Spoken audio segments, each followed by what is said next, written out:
Welcome back. Protests and clashes against the Indian state and armed forces have erupted once again in the disputed Indian-occupied Kashmir.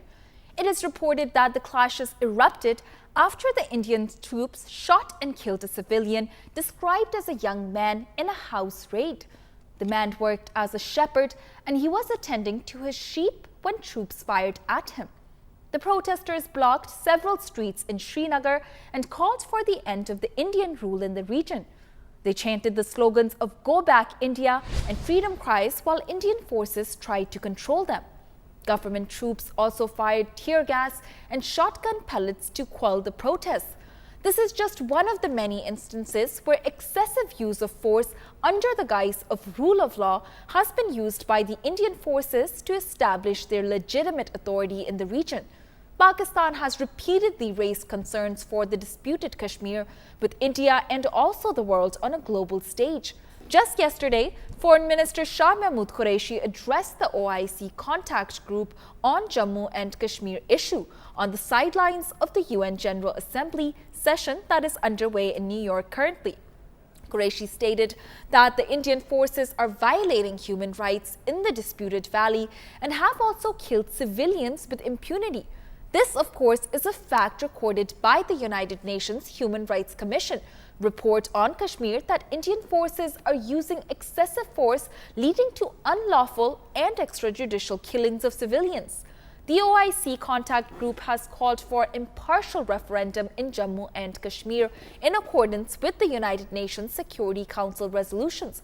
President of Azad State of Jammu and Kashmir, Sardar Masood Khan, also effectively raised the issue of grave human rights violations being perpetrated by the Indian occupation forces in Indian-occupied Jammu and Kashmir.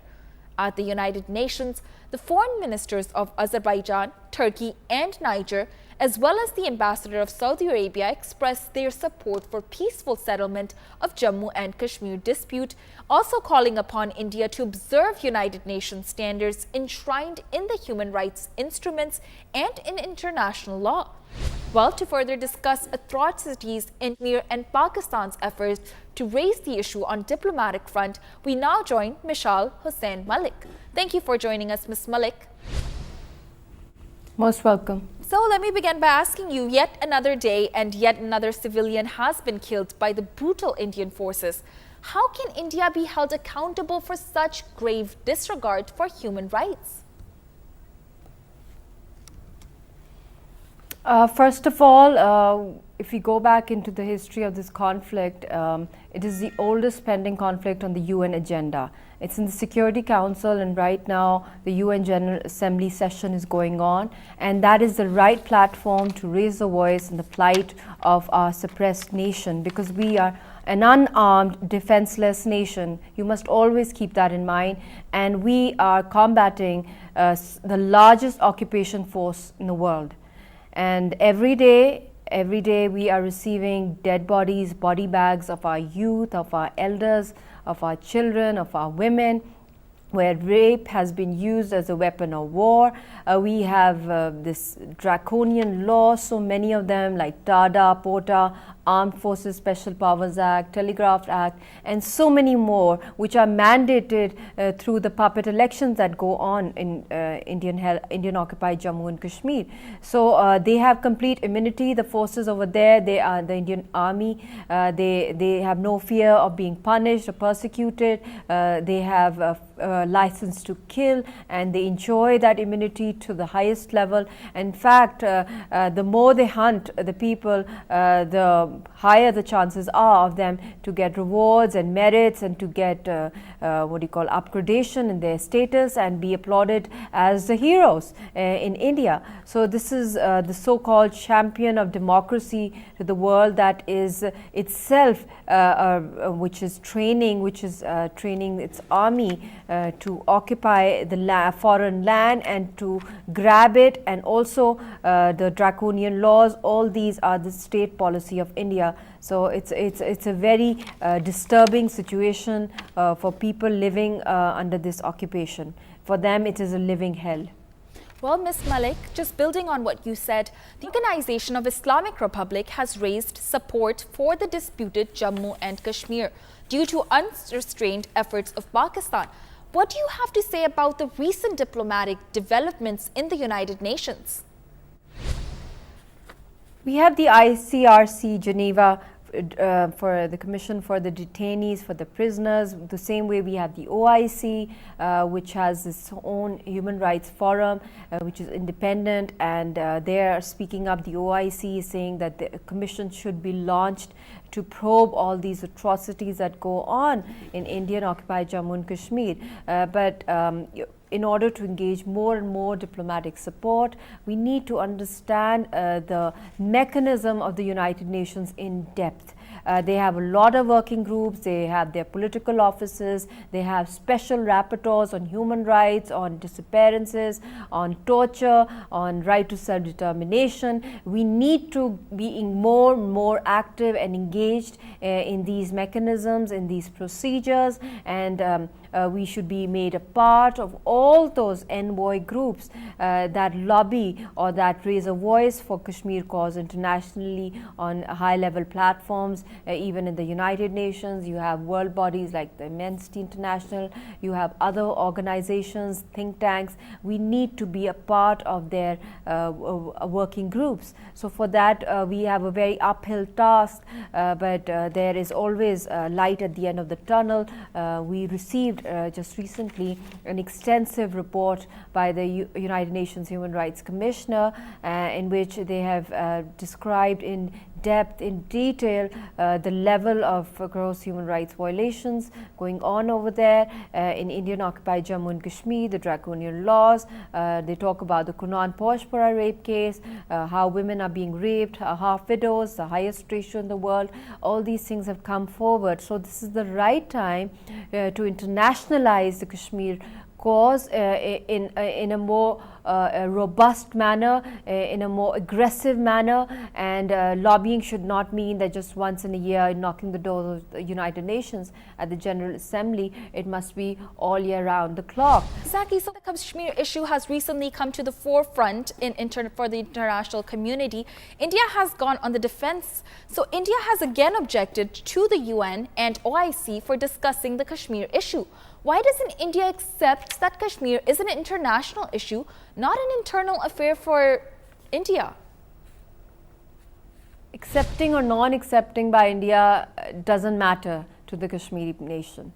It was their own Prime Minister, Mr. Nehru, who signed on the document of plebiscite and promised that the Kashmiri people will get their right to freedom, and according to the aspirations of the people, their future will be determined, but they have backtracked from their own history. So a nation which is run by people who forget their past, their history, and from where they came and their founders, then what do we expect from them? But documents live, that's on paper, that will remain alive no matter how, for centuries these things live, such documents, because they are a proof for the world also, and also for the Kashmiri people, for the Indian public. Even if the Indian politicians in the state try to hoodwink the reality, but on ground, why do they have so much occupation if they are so confident that Indian occupied Jammu and Kashmir is a part of India? Then they should remove their military from there, they should remove the draconian laws. If they think that Kashmiris are a citizen of India, then why do they pellet them? Why do they use phosphorus shells on them? Why do they suppress their sentiments, their political rights? Because they know in reality that not even an inch of Kashmir speaks in favor of India. Everybody, even the suckling babies, they say that they don't want to be a part of India. It's in our pulse, it's in our hearts, it's in our souls. So they're afraid of being exposed to the world, but they've already been exposed. The world already knew about what they were doing, but now since the report has come forward right from the United Nations, from where the problem is, our solution is over there, and it has gone to the world, it has spread, so they're embarrassed, they don't know how to cover up, so they're doing this whole propaganda mechanism that they're using on the social media, through their television, through their politicians, through the RSS people, and now especially after they have flatly refused talks with Pakistan, and it was Pakistan that initiated peace talks, and once again India has ditched us badly, and they have shown their true face to the world. And now their Indian Army chief has gone totally berserk, and he is openly threatening a war with Pakistan. Already they are not just, they have imposed a war on an unarmed nation, on the Kashmiri people, but now they have given an open threat. And we must not forget that the line of control is the bloodiest line in the world, where every day is a war-like situation. There are dead bodies on both the sides, and it's a scary situation. So it's something where the United Nations must play a very effective role. Time is running short, and the United Nations was basically created to mandate, to protect peace within the world, and to guarantee peace, to safeguard peace. But sadly, India is openly threatening their state, their government, their army is threatening a war. So if any kind of war erupts, it's going to be not less than a nuclear war. So the whole world will be engulfed in it. So the whole world will suffer. So for that reason,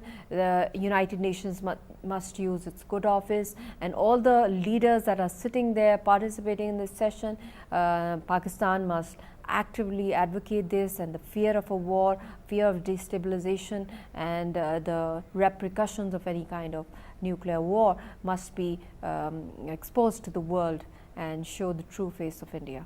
Ms. Mullick, you just mentioned the United Nations report that just came out regarding the atrocities committed by Indian forces in Kashmir. Why do you think India is so reluctant to acknowledge the UN report and the suggestion to form a commission of inquiry in Kashmir to further study human rights abuses? Obviously, because they're trying their level best to cover up all that they've done, all the dirty business that they've done in Indian occupied Jammu and Kashmir.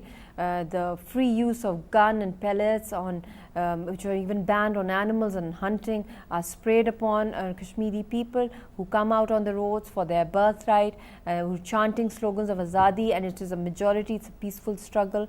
The maximum we have are pebbles in our hands, and that too, very few of them have that.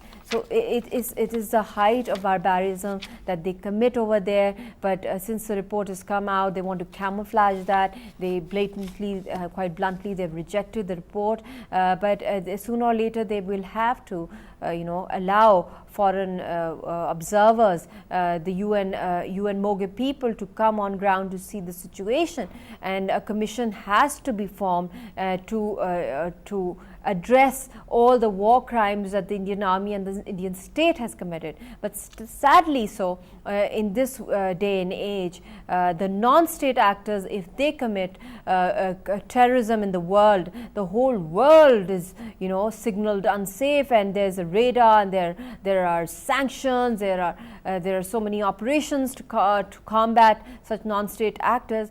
Well, as you know already, Indian and Pakistani foreign ministers will be addressing the United Nations General Assembly on Saturday.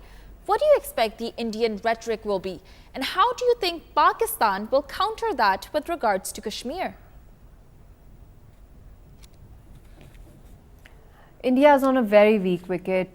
Their stance is very weak, but their propaganda machinery is very high, and they try to do all these false flag operations and do this anti-Pakistan and anti-Kashmir rhetoric through their media, through their networks abroad, through their lobbyists and strategists around the world. They try to change the true narrative, the true picture.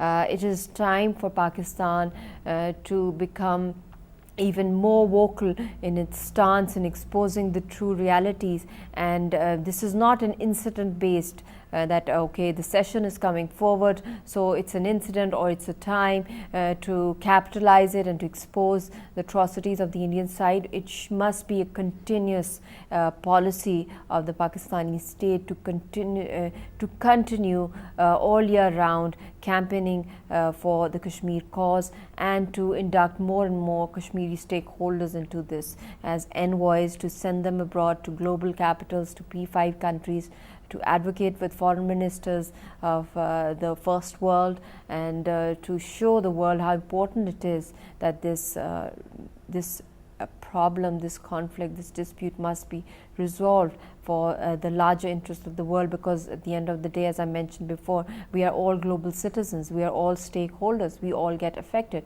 If 9/11 happens in America, the whole world order changed. So this is not a small thing. It is the only conflict which is stuck between two nuclear countries, and the way India is so eager on having some kind of war stunt with Pakistan, the repercussions would be too high. So we must focus on the cause of Kashmir at the international forum. The Pakistani government, the state, and all the political parties in Pakistan must come on one page. They must call in all parties conference on it. There must be a joint session on it. There must be all parties delegations going from Pakistan, including the Kashmiri stakeholders, going to global capitals together, because unity has a lot of power.